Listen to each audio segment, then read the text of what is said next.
Saudi আরব যুদ্ধের প্রস্তুতি নিয়েছে ইরানের বিরুদ্ধে। ইরানের বিরুদ্ধে তারা যুদ্ধে নামবে। তো সৌদি আরব হজরত মুহাম্মদ সাল্লাল্লাহু আলাইহি সাল্লামের দেশ, যার কারণে সম্মান করি।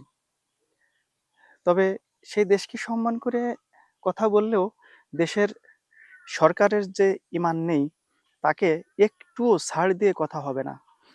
তাকে একটু সম্মান দিয়ে কথা হবে না।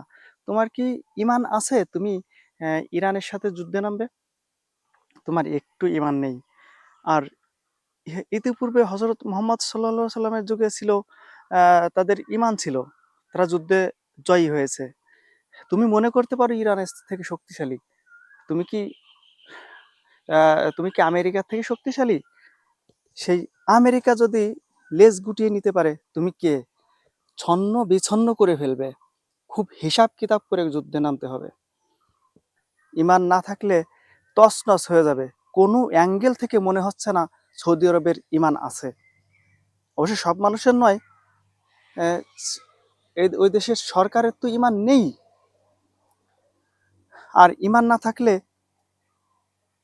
না থাকলে ইরানের সাথে যুদ্ধে নামার কথাটা প্রশ্নটাই ওঠার সাহস করা উচিত নয়। ছিন্ন বিচ্ছিন্ন করে ফেলবে। ইরান ইরান অনেক দেশের থেকে সামরিক দিক দিয়ে অনেক পিছিয়ে। আর যেখানে আমেরিকা সুপার পাওয়ার একটা দেশ, আজ পর্যন্ত কোনো দেশ তাদের সাথে যুদ্ধে নামতে সাহস করেনি। সেই দেশ সহ ইসরায়েল, হ্যাঁ, আরো মধ্যপ্রাচ্যের 8টা-10টা দেশের সাথে তার সংঘর্ষ চলছে। তার ভিতর দিয়েও আমেরিকা মুখ ফিরিয়ে নিল। সে লেজ গুটিয়ে পালিয়ে চলে গেল। এখন তার অবস্থা অনেক শোচনীয় হয়ে উঠেছে। আর তুমি সৌদি আরব, অত সহজ নয়। এখানে আছে ইমানি শক্তি। তাদের সামরিক শক্তি কত উপরে, এটা কি তুমি জানো? তাদের সব কিছু শক্তির উৎস মাটির নিচে আছে। আর 1 নম্বর শক্তির উৎস হচ্ছে আল্লাহ। তাদের ঈমান আছে।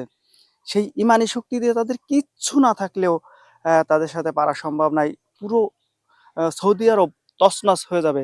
আমি অনুরোধ করি হযরত মুহাম্মদ সাল্লাল্লাহু আলাইহি সাল্লামের দেশটা যেন সুরক্ষিত থাকে। আর এর যদি কোনো ক্ষতি হয়, হযরত মুহাম্মদ সাল্লাল্লাহু আলাইহি সাল্লামের অনেক নিদর্শন সে দেশে আছে।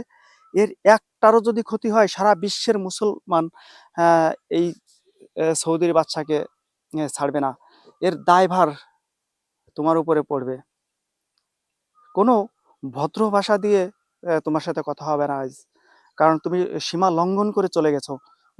যারা আ অ অবৈধভাবে তোমার দেশ দখল করে নিয়ে তোমার দেশ ব্যবহার করে একটা ঈমানদার দেশকে ধ্বংস করতে লেগেছে। আর তুমি সেগুলো তাকিয়ে দেখছো। তো এই যারা এই মুসলিম আছেন, আমি সবাইকে এর প্রতিরোধ করে গড়ে তুলতে অনুরোধ করছি। যেন এই যুদ্ধে সৌদি আরব না নামে। আর যদি নামে, তাহলে ওই ওই যে যা বললাম, এর বেশি কিছু নয়, সবকিছু ধ্বংস হয়ে যাবে। হযরত মুহাম্মদ সাল্লাল্লাহু আলাইহি ওয়াসাল্লামের আলামত যেন একটা নষ্ট হলে এক বিন্দু ছাড় নেই। এই বাংলাদেশ হলে কি হবে? ঈমান থাকলে যে কোনো জায়গা থেকে যে কোনো কিছু করা সম্ভব। কারণ ঈমান থাকলে সে সাথে থাকে সবসময়ের জন্য। তাদেরকে প্রতিহত করা সম্ভব নয়। হ্যাঁ, ইতিপূর্বে আমরা অনেক যুদ্ধের নাম শুনেছি। ৪ ভাগের ১ ভাগ সৈন্য নিয়ে মুসলমানরা জয়ী হয়েছে। অহুদ, খন্দক, বদর, বহু যুদ্ধের নাম আমরা জানি। আর তুমি সেই ইরানের সাথে যুদ্ধে নামতে যাবা? সাহস তো কম নয়। আল্লাহ হাফেজ।